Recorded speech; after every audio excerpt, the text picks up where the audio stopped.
les besoins en oignons du Sénégal tournent autour de 300 000 tonnes.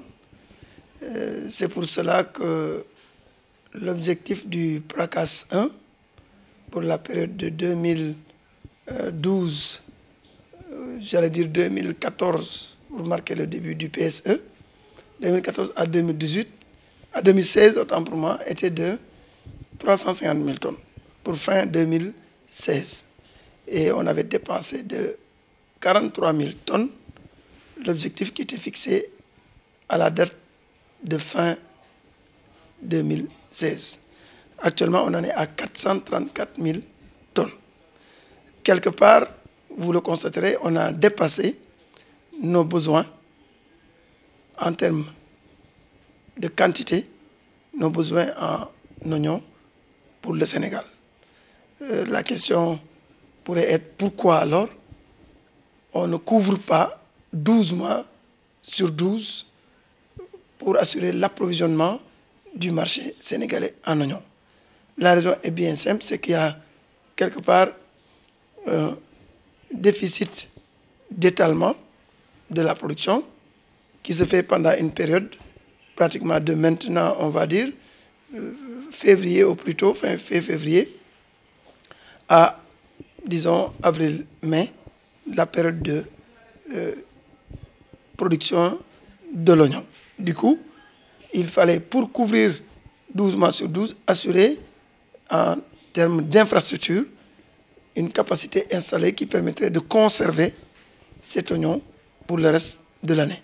À défaut, il faut, et on s'y emploie, les deux d'ailleurs, à étaler la production, c'est-à-dire avec des variétés appropriées pour produire de l'oignon pendant différentes périodes de l'année. Tout oignon, au moment où je vous parle, que vous consommez, provient des champs paysans sénégalais. Au moment où je vous parle. Maintenant, vous verrez au dîner aujourd'hui, vous apprécierez l'oignon, la qualité de l'oignon que vous allez utiliser. Donc, c'est bref pour dire que si cet oignon était de qualité inférieure, était de qualité pas acceptable par les consommateurs, vous les entendrez. Et ça, ce n'est pas une année, ce n'est pas deux, c'est un certain nombre d'années, depuis 2014 ou au moins 2015. Donc, pourquoi? Parce que le paquet technique également est largement vulgarisé. Depuis la pépinière ou le semi-direct jusqu'au conditionnement, un travail quand même de conseil, d'appui conseil, d'encadrement et de formation est fait pour quand même arriver à cette qualité, qui est exigée d'ailleurs au niveau des plateformes. L'État a accompagné cette filière, a voulu que cette filière, qu'on peut appeler une filière de grande consommation, un peu comme la pomme de terre et la carotte, c'est des filières de grande consommation, utilisées par le commun des Sénégalais, a voulu qu'on ait notre autosuffisance. C'est fait. En termes de volume ou de quantité, c'est réglé ça. On produit plus que nos besoins. Et ça a été une volonté politique, accompagnée de moyens de soutien aux exploitants horticoles. Ce n'est pas fini. On pouvait le faire et laisser l'oignon être en compétition avec l'oignon importé. Parce que c'est un marché quand même libéralisé. Mais quelque part, en concertation avec les acteurs, on a pu trouver un modus operandi qui permet d'exécuter ou d'opérer le gel des importations dès que la production locale arrive sur le marché. Alors, et ça permet, quelque part, d'assurer un prix rémunérateur. La preuve, c'est que la production a augmenté d'année en année jusqu'à ce qu'on arrive à 434 000 tonnes. En 2012, on était pratiquement à 245 000 tonnes.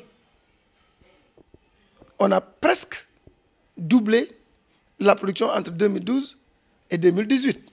Si les conditions d'incitation qu'il faut n'avaient pas été créées, vous le savez comme moi, les producteurs, ce n'est pas des enfants de cœur. Ils auraient changé de spéculation. Ils se seraient engagés dans d'autres filières qui seraient plus rentables pour eux. Donc, voilà. Donc, en amont, comme en aval, l'État a accompagné et au finish, aujourd'hui, on est arrivé à ce niveau de production qui permet quand même de couvrir 8 mois sur 12.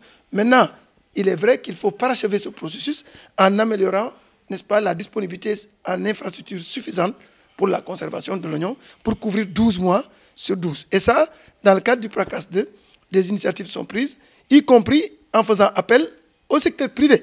Parce que quand même, ces infrastructures de conservation aussi, c'est des infrastructures marchandes qu'un privé peut utiliser pour faire du business. Conserver l'oignon ou la pomme de terre ou la carotte pour les producteurs et en retour demander quelque chose au kilo. Vous allez en Hollande, vous allez un peu partout. En Hollande, ils ont une seule campagne pour l'oignon et pour la pomme de terre.